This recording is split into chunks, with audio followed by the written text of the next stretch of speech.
Já se pegou repetindo o mesmo erro, mesmo sabendo que estava errado? A culpa surge, seguida das reclamações, mas logo você se vê preso na mesma situação novamente. Acredite, isso é mais comum do que parece. No entanto, o que realmente acontece quando persistimos nos mesmos erros? As consequências podem ser muito mais graves e profundas do que imaginamos. É um momento de refletir e agir, antes que esses padrões nos afirmem do que realmente importa. Neste vídeo, você entenderá os riscos de continuar preso ao pecado e aprenderá estratégias para vencer essa luta espiritual. Vamos explorar como aprofundar sua conexão com Deus, identificar os sinais de alerta e buscar apoio nos momentos difíceis. O pecado era como um veneno, afetando gradualmente todas as áreas da nossa vida. Embora seja um conceito fundamental na fé cristã, muitas vezes não compreendemos. Para continuar fortalecendo sua fé, inscreva-se no canal Luz da Fé Cristã e deixe seu relato nos comentários de como Deus mudou sua vida. Para começar, a Bíblia nos ensina que todos pecaram e estão afastados da glória de Deus. Este versículo destaca uma verdade fundamental: e ninguém está isento do pecado. O pecado é uma condição universal que afeta todos os seres humanos, independentemente de nossa aparência externa ou das boas ações que possamos ter feito. Mas, o que exatamente significa pecar? Pecar é desobedecer a Deus e desviar-se dos seus mandamentos e da sua vontade para nossas vidas. É como se disséssemos a Deus: eu conheço o que você deseja de mim, mas eu vou seguir meu próprio caminho. Cada vez que fazemos isso, criamos uma separação entre nós e Deus, afastando-nos do plano perfeito que Ele tem para nossas vidas.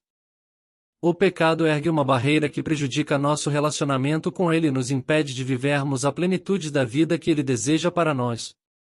Entender o conceito de pecado é crucial para lidarmos com suas consequências e buscarmos uma solução. O pecado não é apenas uma série de ações proibidas ou regras a serem seguidas, é qualquer atitude ou comportamento que nos afasta de Deus e prejudica nossa comunhão com Ele.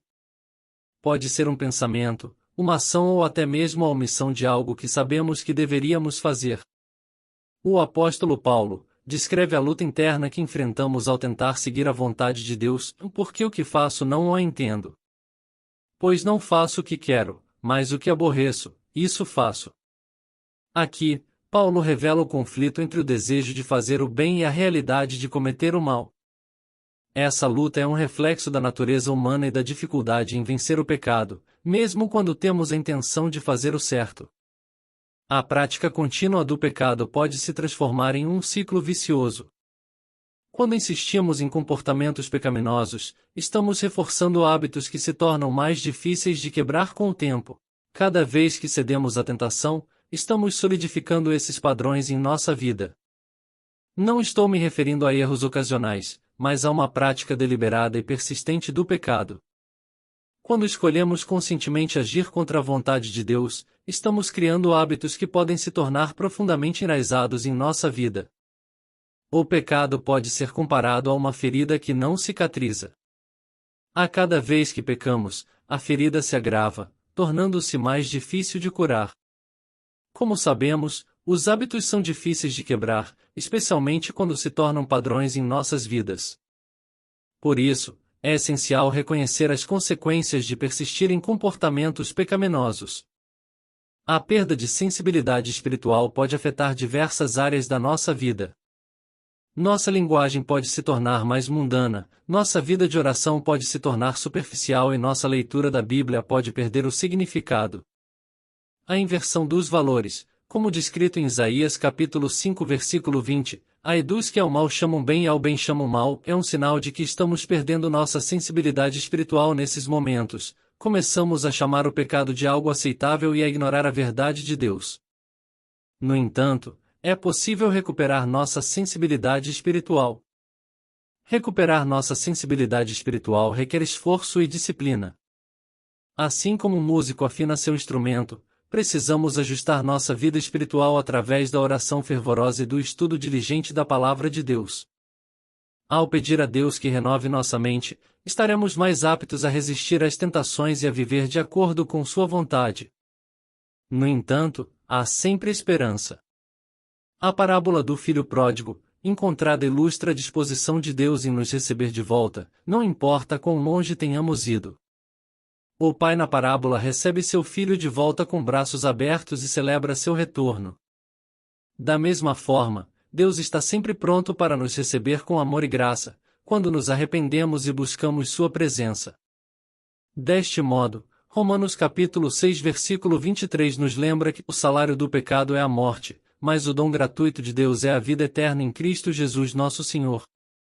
Este versículo contrastante destaca a gravidade das consequências do pecado com a maravilhosa oferta da salvação. A morte mencionada aqui não se refere apenas à morte física, mas à morte espiritual, que é a separação eterna de Deus. Este é o preço que o pecado exige, uma separação eterna de nosso Criador e de sua fonte de vida. No entanto, Deus oferece um presente imensurável, a vida eterna por meio de Jesus Cristo. Esse presente é gratuito e acessível a todos que creem em Jesus como Senhor e Salvador. Para compreender plenamente o dom de Deus, é crucial refletir sobre a profundidade do sacrifício de Jesus na cruz. Em João capítulo 3 versículo 16, lemos: Porque Deus amou o mundo de tal maneira que deu o seu Filho unigênito, para que todo aquele que nele crê não pereça, mas tenha a vida eterna. Esse versículo encapsula a essência do Evangelho, o amor incomparável de Deus que se manifestou na entrega de seu Filho para a nossa redenção. Jesus, sem pecado, tomou sobre si o peso do pecado da humanidade e suportou a penalidade que deveríamos enfrentar. Esse ato de amor e sacrifício nos oferece a oportunidade de reconciliar com Deus e obter a vida eterna. Portanto, ao refletirmos sobre o impacto do pecado e a oferta da salvação, devemos nos lembrar da profundidade do amor de Deus, da seriedade das consequências do pecado e da maravilhosa graça que nos foi concedida. Nossa resposta deve ser uma vida de arrependimento, fé e gratidão, buscando continuamente a transformação que Deus deseja para nós, pois somos chamados a viver de acordo com a santidade de Deus, e mais, assim como é santo aquele que vos chamou, sede vós também santos em toda a vossa maneira de viver, porque escrito está: sede santos, porque eu sou santo. Esta é uma convocação para refletir o caráter de Deus em todas as áreas de nossas vidas, permitindo que sua santidade se manifeste em nossas ações, pensamentos e atitudes. Podemos recorrer a vícios, buscar distrações constantes ou nos isolar dos outros na tentativa de escapar desse tumulto interno. No entanto, é importante lembrar que essa perda de paz não é o fim da história. Deus promete paz àqueles que se voltam para Ele.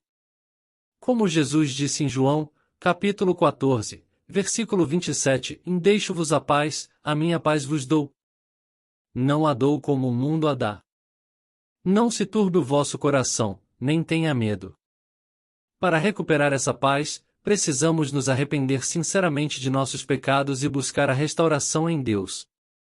Isso pode envolver confessar nossos pecados a Deus e, talvez, a alguém de confiança, fazer restituições quando necessário e tomar medidas práticas para evitar cair novamente no mesmo pecado. Também é crucial que aprendamos a aceitar o perdão de Deus. Muitas vezes, mesmo após nos arrependermos, continuamos a nos punir pelos erros passados.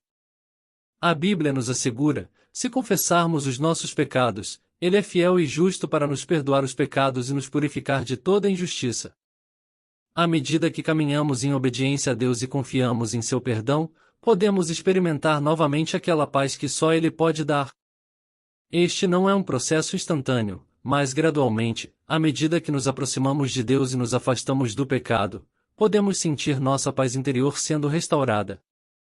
Em resumo, o pecado pode ter consequências devastadoras em nossa vida espiritual e emocional. Pode nos afastar da paz de Deus, endurecer nosso coração e comprometer nosso testemunho. No entanto, a boa notícia é que, mesmo quando nos encontramos nessa situação, há esperança e restauração em Cristo. Podemos buscar o perdão de Deus, pedir a Ele que transforme nosso coração e buscar viver de acordo com os seus padrões. Que possamos lembrar das palavras de João e confiar na promessa de Deus de que, se confessarmos nossos pecados, Ele é fiel e justo para nos perdoar e nos purificar de toda injustiça.